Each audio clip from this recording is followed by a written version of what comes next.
अ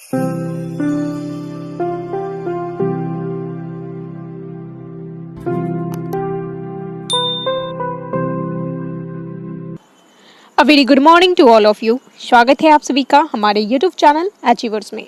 मैं हूं श्वेता और आज की इस वीडियो में मैं डिस्कस करूंगी 3 अप्रैल 2021 के इम्पॉर्टेंट करंट अफेयर्स के क्वेश्चंस को with lot of important information, जो कि आपके लिए काफ़ी इम्पॉर्टेंट रहने वाला है आज का ये सेशन। इसमें कई तरह के इम्पॉर्टेंट क्वेश्चन है, उससे रिलेटेड फैक्ट है, जो कि देखिए क्या क्या रहने वाला है। इंटरनेशनल न्यूज़ होगा, नेशनल न्यूज़ होगा, ऑबिचुरी के क्वेश्चंस आपको देखने को मिलेंगे।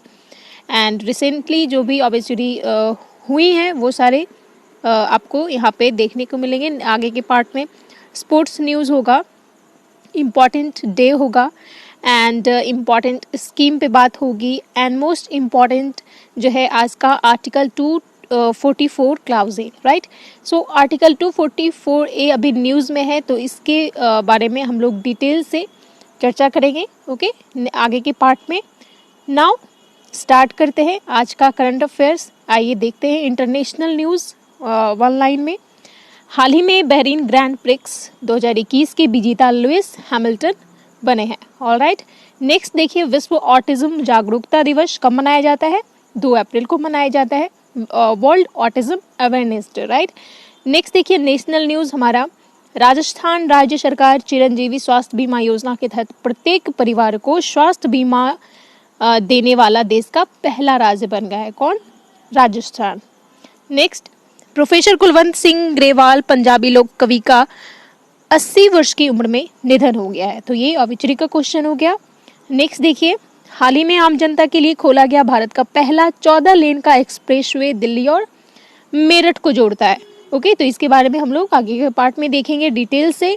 नेक्स्ट देखिए, हाल ही में अनुच्छेद 244A चर्चा में है, राइट। सो ये न्यूज़ में क्यों है, इसके बारे में सारे इन्फॉर्मेशन जो है हम लोग डिटेल से आगे देखेंगे। ओके गाइस, तो चलिए स्टार्ट करते हैं आज का करंट अफेयर्स। पहला क्वेश्चन देखिए यही रखा गया है आर्टिकल 224 से related. Okay, so question is, हाल ही में अनुच्छेद 244A चर्चा में है, यह किस राज्य के जनजातियों से संबंधित है? Recently article 244 clause A is in discussion, is in news, which tribes of which state does it belong to? Alright, तो देखिए आर्टिकल 244A क्लाउज ए जो है ये रिलेटेड है असम के ट्राइब से। किससे रिलेटेड है? असम राज्य के जनजातियों से संबंधित है। So base the right answer Assam, याद रखिएगा।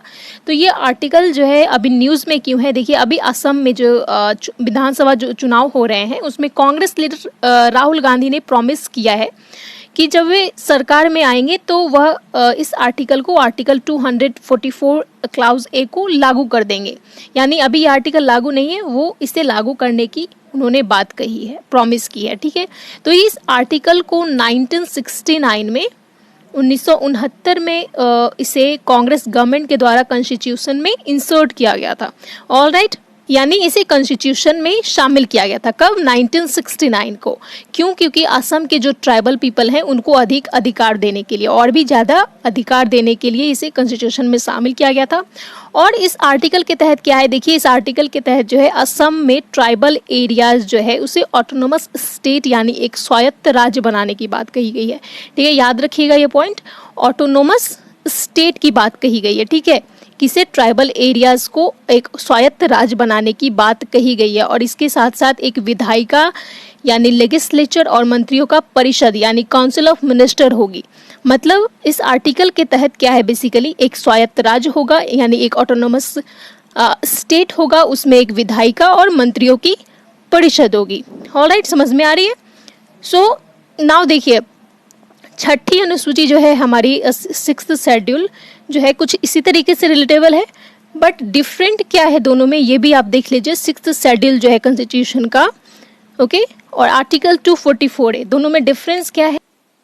तो जो छठी अनुसूची है हमारी, जो 6th शेड्यूल है, इसके तहत आर्टिकल 244(2) एंड आर्टिकल 275(1) में नॉर्थ ईस्ट के राज्य जो हैं, नॉर्थ ईस्ट के जो 4 राज्य हैं, लाइक जिसमें असम भी आता है, असम, मेघालय, त्रिपुरा एंड मिजोरम, इन 4 राज्यों के लिए स्पेशल प्रोविजन किया गया है, राइट। सो इसमें क्या है, इसमें 6th शेड्यूल के तहत एक ऑटोनोमस काउंसिल बनाने की बात कही गई है, राइट। एक ऑटोनोमस काउंसिल की बात कही गई, यानी एक स्वायत्त परिषद की बात कही गई, जिसे एक इलेक्टेड रिप्रेजेंटेटिव के तहत एडमिनिस्ट्रेट किया जाएगा या किया भी जाता है। ओके, सो यहाँ पे डिफरेंस क्या है दोनों में, 6th शेड्यूल में एक ऑटोनोमस काउंसिल की बात कही गई है एंड आर्टिकल 244 क्लाउज ए में एक ऑटोनोमस स्टेट की बात कही गई, यानी पूरे एक स्वायत्त राज्य बनाने की बात कही गई, और यहाँ पे एक परिषद की बात हो रही है। ओके, तो अभी ये जो 6ठी अनुसूची है, 6th शेड्यूल है, इसका जो प्रावधान है ये असम के 4 डिस्ट्रिक्ट में लागू है, ठीक है। असम के 4 डिस्ट्रिक्ट लाइक दीमा हसाओ, करबी एंगलोंग, वेस्ट करबी और बोडो टेरिटोरियल रीजन जो है, इन 4 डिस्ट्रिक्ट में लागू है ये 6th शेड्यूल। बट ये जो आर्टिकल 244 ए क्लाउज ए जो है, ये असम में अभी लागू नहीं है, ये डिफरेंस हो गया। और देखिए लागू क्यों नहीं है, क्योंकि ये 6th शेड्यूल ये जो ट्राइबल एरिया को जो है, ये ट्राइबल पीपल को अधिक राइट और पावर प्रोवाइड करता है। Okay, and other difference is ये जो 6th शेड्यूल है, इसके तहत एक ऑटोनोमस काउंसिल जो है उसके पास कानून बनाने का अधिकार नहीं दिया गया है, जबकि आर्टिकल 244 ए के तहत जो है ऑटोनोमस, जिसमें ऑटोनोमस स्टेट की बात कही गई है, उसके पास कानून बनाने का अधिकार दिया गया है। सो ये सारे डिफरेंस हो गए article 244 clause A and 6th schedule के बीच में। ओके, सो आई होप आपको क्लियर हो गया होगा कि आर्टिकल 244 क्लाउज ए क्या है। ओके, सो न्यूज में है, इसलिए आपको याद रखना है, आपके लिए इंपॉर्टेंट हो जाता है। Okay guys, so article 244 clause A जो है, ये असम के ट्राइब से रिलेटेड है। नाउ एक्स्ट्रा मसाला में जो क्वेश्चन आपके लिए दिए गए हैं, ये भी काफी इंपॉर्टेंट है, पॉलिटी से रिलेटेड है सारे के सारे क्वेश्चन। तो देखिए क्वेश्चन क्या है, वित्त आयोग का वर्णन किस अनुच्छेद में, वित्त आयोग यानी फाइनेंस कमीशन का जो वर्णन है आर्टिकल 280 में किया गया है, राइट। नाउ नेक्स्ट देखिए, राष्ट्रपति पर महाभियोग की प्रक्रिया किस अनुच्छेद में वर्णित है, राष्ट्रपति पर महाभियोग यानी इम्पीचमेंट ऑफ प्रेसिडेंट, ये जो है आर्टिकल 61 में है, राइट। आर्टिकल 61 में आपको जो राष्ट्रपति पर महाभियोग की प्रक्रिया होती है, उसका उल्लेख आपको यहाँ पे देखने को मिलता है। नेक्स्ट क्वेश्चन देखिए, मौलिक कर्तव्यों का वर्णन संविधान के किस अनुच्छेद में है, मौलिक कर्तव्य यानी फंडामेंटल ड्यूटीज जो है हमारा, किस आर्टिकल में इसका वर्णन है, आर्टिकल 51 ए, राइट।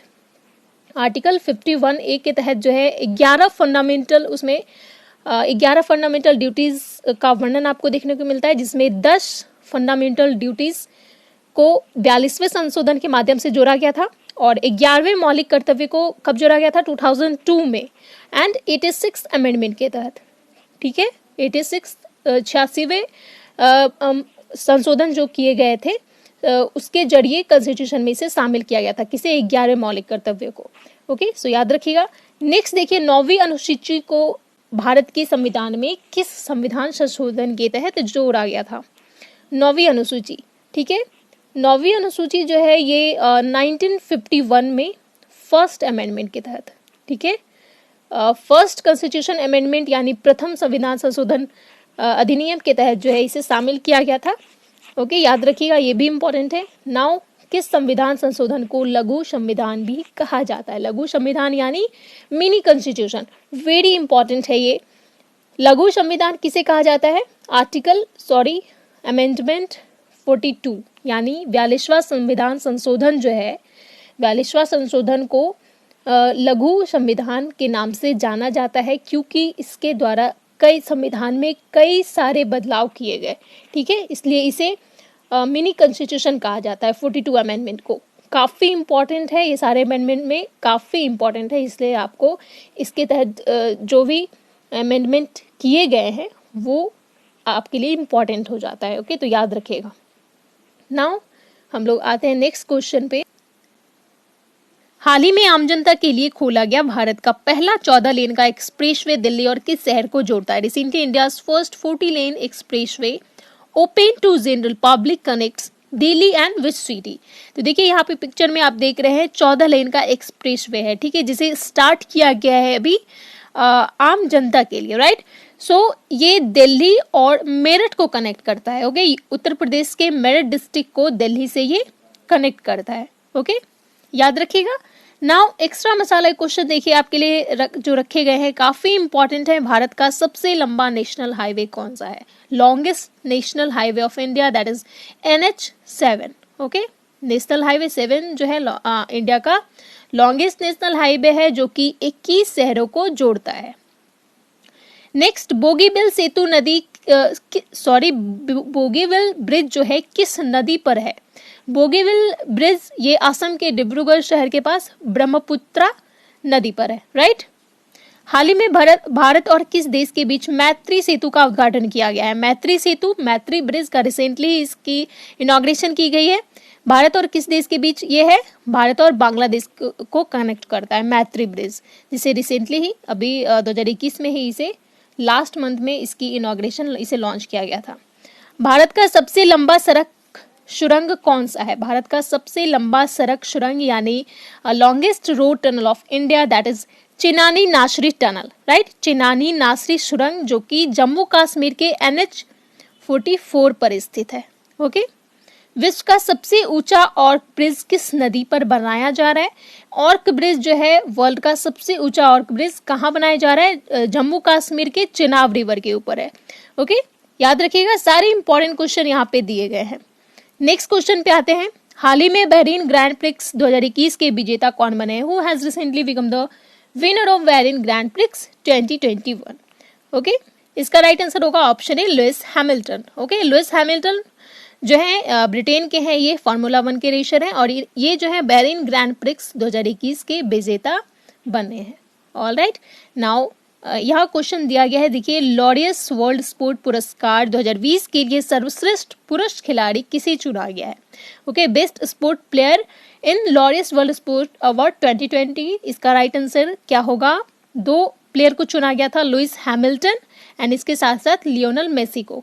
ओके, लियोनल मेसी जो कि अर्जेंटीना के हैं फुटबॉलर है, right. Now Laureus world sport पुरस्कार 2020 के लिए सर्वश्रेष्ठ महिला खिलाड़ी यानी बेस्ट वुमेन प्लेयर चुना गया था सिमोना वाइल्स को, जो कि अमेरिकन जिम्नास्ट हैं। ओके, नाउ मूव करते हैं नेक्स्ट क्वेश्चन पे। देखिए, किस पंजाबी लोक कवि का 80 वर्ष की उम्र में निधन हो गया? Which Punjabi folk poet has died at the age of 80?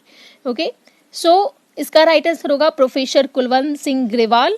ये जो थे ये पंजाब के थे, पंजाब के लोक कवि थे, राइट। पंजाब के ये फोक पोएट थे जिनका रिसेंटली डेथ हुआ है। ओके, सो ये आपका ऑब्जेक्टिव का क्वेश्चन हो गया। और यहाँ पे देखिए ऑब्जेक्टिव का क्वेश्चन जो रखा गया है, ये सारा क्वेश्चन जो है अभी कंटिन्यू आपको रिवीजन करवाया जा रहा है। तो आई थिंक आपको पता होगा, गोवा विधानसभा के पूर्व स्पीकर का निधन हो गया है। उनका नाम क्या था? क्या नाम था? सुरेंद्र सिरसट, राइट, जो कि गोवा विधानसभा के फॉर्मर स्पीकर थे। सेबी के पूर्व अध्यक्ष जिनका रिसेंटली डेथ हुआ था वो कौन थे? जीवी रामकृष्णा। बांग्लादेश के प्रधानमंत्री थे मौदूद अहमद, जिनका रिसेंटली निधन हुआ था। हाल ही में किस देश के प्रधानमंत्री? हामिद बाकायोके, ये थे आइवरी कोस्ट के PM, जिनका रिसेंटली डेथ हुआ था। ओके, सो ये सारे क्वेश्चन ऑब्जेक्टिव के हो गए। नाउ आते हैं नेक्स्ट क्वेश्चन पे, और नेक्स्ट क्वेश्चन है आपका, विश्व ऑटिज्म जागरूकता दिवस हर वर्ष कब मनाया जाता है? World autism awareness day, right. So world autism awareness day जो है ये सेलिब्रेट किया जाता है एवरी ईयर 2 अप्रैल को, 2 अप्रैल को एवरी ईयर मनाया जाता है विश्व ऑटिज्म जागरूकता दिवस के रूप में। ऑटिज्म मतलब क्या होता है? ऑटिज्म का हिंदी होता है श्वलिनता, राइट। ये एक ऐसी मानसिक बीमारी है जिससे ग्रस्त लोगों में बिहेवियर से लेकर के इसमें कई तरह की प्रॉब्लम्स होती है, राइट। तो इसके शुरुआती लक्षण जो है 1 से 3 साल के बच्चों में मतलब 1 से 3 साल के बच्चों में ही नजर आने लगती है, इसकी जो शुरुआती लक्षण होती है। ओके, तो लोगों को इसके प्रति अवेयर करने के लिए हर वर्ष 2 अप्रैल को विश्व ऑटिज्म अवेयरनेस डे के रूप में मनाया जाता है। ओके, याद रखिएगा, वर्ल्ड ऑटिज्म अवेयरनेस डे कब मनाया जाता है? 2 अप्रैल को। नाउ इम्पॉर्टेंट दिवस दिए गए हैं यहाँ पे, देखिए प्रवासी भारतीय दिवस हर वर्ष कब मनाया जाता है? प्रवासी भारतीय दिवस 9 जनवरी को। ओके, नेक्स्ट विश्व मातृभाषा दिवस हर वर्ष कब मनाया जाता है? वर्ल्ड मदर लैंग्वेज डे, ये मनाया जाता है 21 फेब को, राष्ट्रीय विज्ञान दिवस हर वर्ष कब मनाया जाता है? नेशनल साइंस डे 28 फरवरी को मनाया जाता है। अंतर्राष्ट्रीय महिला दिवस हर वर्ष कब मनाया जाता है? ये 8 मार्च को मनाया जाता है अंतर्राष्ट्रीय महिला दिवस के रूप में। एंड विश्व जल दिवस हर वर्ष कब मनाया जाता है? तो जल दिवस कब मनाया जाता है? 22 मार्च को। यस, 22 मार्च को विश्व जल दिवस वर्ल्ड वाटर डे के रूप में मनाया जाता है। और ये 22 मार्च को जो है बिहार दिवस के रूप में भी मनाया जाता है। बिहार की स्थापना दिवस 22 मार्च को भी मनाया जाता है। ओके, सो याद रखिएगा, ये सारे इंपॉर्टेंट डेज दिए गए थे, आपके लास्ट मंथ से रिलेटेड थे। नाउ नेक्स्ट क्वेश्चन देखिए क्या है। किस राज्य सरकार चिरंजीवी स्वास्थ्य बीमा योजना के तहत प्रत्येक परिवार को स्वास्थ्य बीमा देने वाला देश का पहला राज्य बन गया है? Which state government has become the first state in the country to provide health insurance to its family under Chiranjeevi health insurance scheme, right? So Chiranjeevi health insurance scheme के तहत जो है प्रत्येक परिवारों को स्वास्थ्य बीमा देने वाला पहला राज्य कौन बना है? Rajasthan, right? A is the right answer, Rajasthan.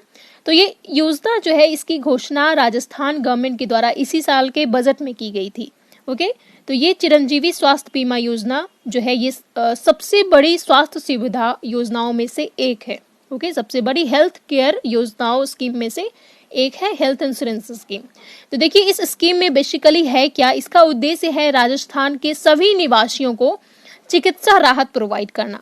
और राहत किस तरीके से? तो इस योजना के तहत राज्य के हर एक परिवार को हर साल 5 लाख रुपए तक का मुफ्त इलाज सरकारी और प्राइवेट दोनों अस्पतालों में किया जाएगा। यानी फ्री ट्रीटमेंट जो है कितने तक का किया जाएगा? 5 लाख रुपए तक का।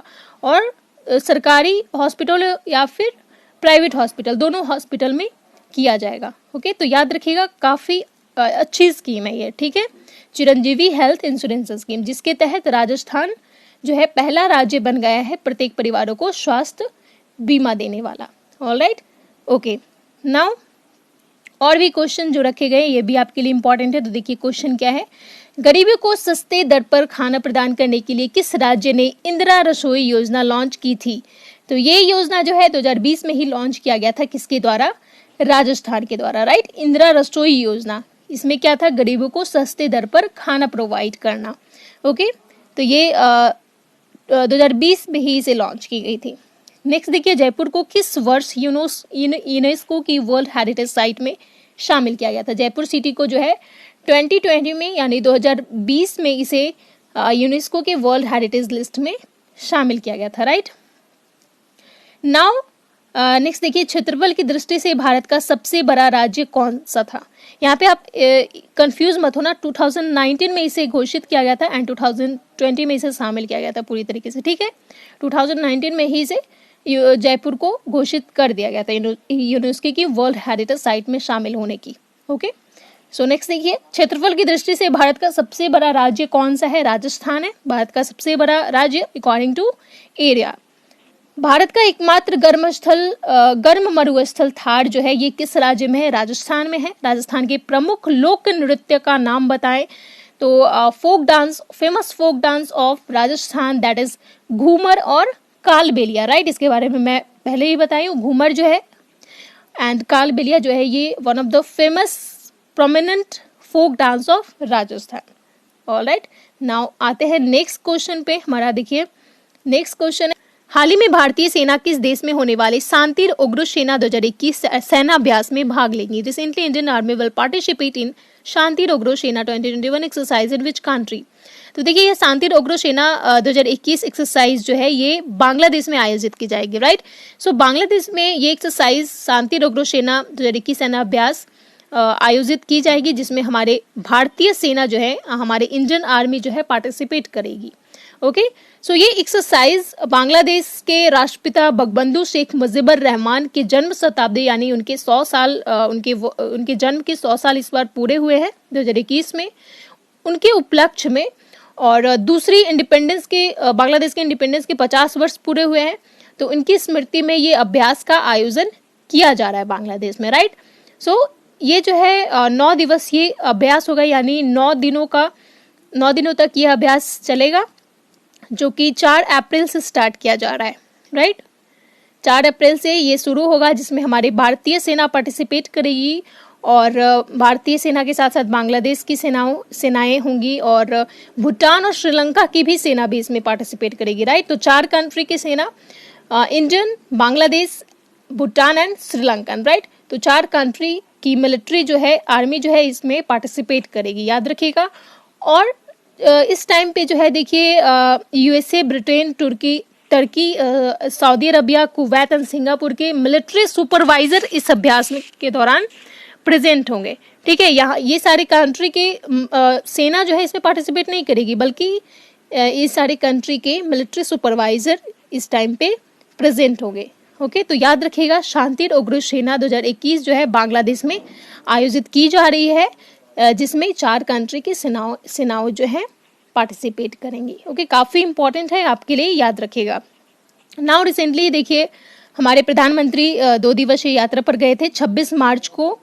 क्योंकि 26 मार्च को बांग्लादेश का इंडिपेंडेंस का गोल्डन जुबली मनाया जा रहा था।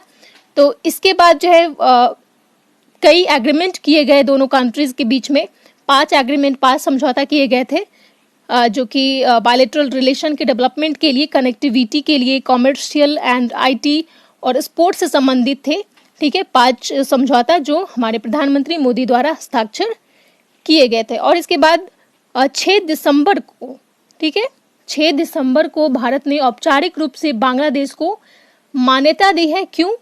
मैत्री दिवस के रूप में मनाने के लिए, राइट। यानी 6 दिसंबर को मैत्री दिवस के रूप में मनाया जाएगा, ओके। वेरी इंपॉर्टेंट, याद रखिएगा। नाउ रिसेंटली हमारे प्रधानमंत्री मोदी और बांग्लादेश के पीएम शेख हसीना के द्वारा जो है 3rd पैसेंजर ट्रेन लॉन्च किया गया था, जिसका नाम रखा गया था Mitali Express, right. Mitali Express 3rd passenger train of India and Bangladesh. इससे पहले 2 ट्रेनें चलती थी, जिसका नेम आप लोग कमेंट सेक्शन में बता सकते हैं, ओके।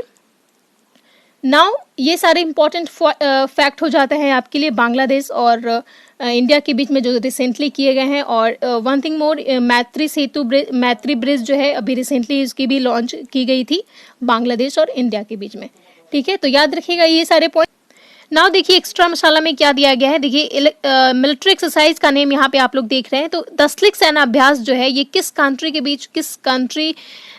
बीच में की जाती है? दस्तलिक सेना अभ्यास ये इंडिया और उज्बेकिस्तान के मिलिट्री के बीच में की गई है और ये रिसेंटली ही की गई है, राइट। सो दस्तलिक सेना अभ्यास इंडिया और उज्बेकिस्तान के मिलिट्री के बीच में की जाती है, राइट।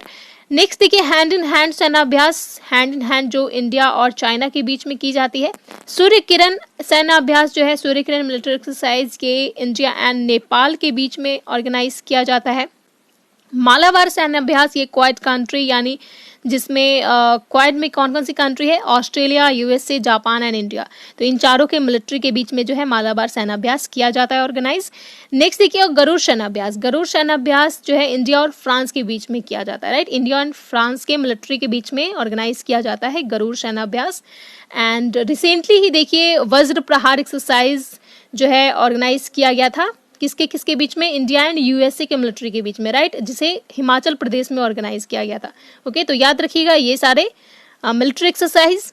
नाउ आते हैं हमारे question of the last day पे, ओके। सारे करंट जो क्वेश्चन थे करंट अफेयर्स के वो तो हम लोगों ने देख लिया। अब हम लोग देखते हैं finally question of the last day. जो लास्ट डे का आपके लिए क्वेश्चन जो पूछा गया था, क्वेश्चन क्या था? 2 अप्रैल 2020 को केंद्र सरकार ने कोरोना वायरस के दृष्टिगत इसे ट्रैक करने हेतु सार्वजनिक निजी भागीदारी से विकसित एक मोबाइल ऐप आरोग्य सेतु की शुरुआत की थी। कितने भाषाओं में यह ऐप जो है उपलब्ध है? तो इसका राइट आंसर होगा बी, 11 भाषाओं में जो है आरोग्य सेतु ऐप उपलब्ध है, राइट। सो इसका देखिए आंसर सौम्या, कुमारी सौम्या, सलोनी सिंह, राजबाल अग्रवाल, सनाया शर्मा एंड रिया रियांजली के द्वारा दिया गया था, okay guys. So well done all of you. Now move करते हैं क्वेश्चन ऑफ द डे। आज का क्वेश्चन है भारत के किस शहर में स्थित ब्लेड्स ऑफ ग्लोरी को दुनिया का सबसे बड़ा क्रिकेट संग्रहालय घोषित किया गया? In which city of India the Blades of Glory has been declared the largest cricket museum in the world. Blades of Glory जो है ये दुनिया का सबसे बड़ा क्रिकेट संग्रहालय है। तो तो यह किस शहर में स्थित है? इसका ऑप्शन दिया गया है, option A Pune, option B Goa, option C Ahmedabad, option D Aurangabad. तो इसका राइट आंसर क्या है आप लोग को कमेंट सेक्शन में बताना है। All right, so here we completed our today session guys. I hope आप लोग को पसंद आया होगा आज का session. So please do like and share, video को लाइक कीजिए, शेयर कीजिए लोगों में। ओके, नाउ लास्ट तक बने रहने के लिए आप लोग सभी का बहुत बहुत धन्यवाद। मिलते हैं नेक्स्ट सेशन में। जय हिंद।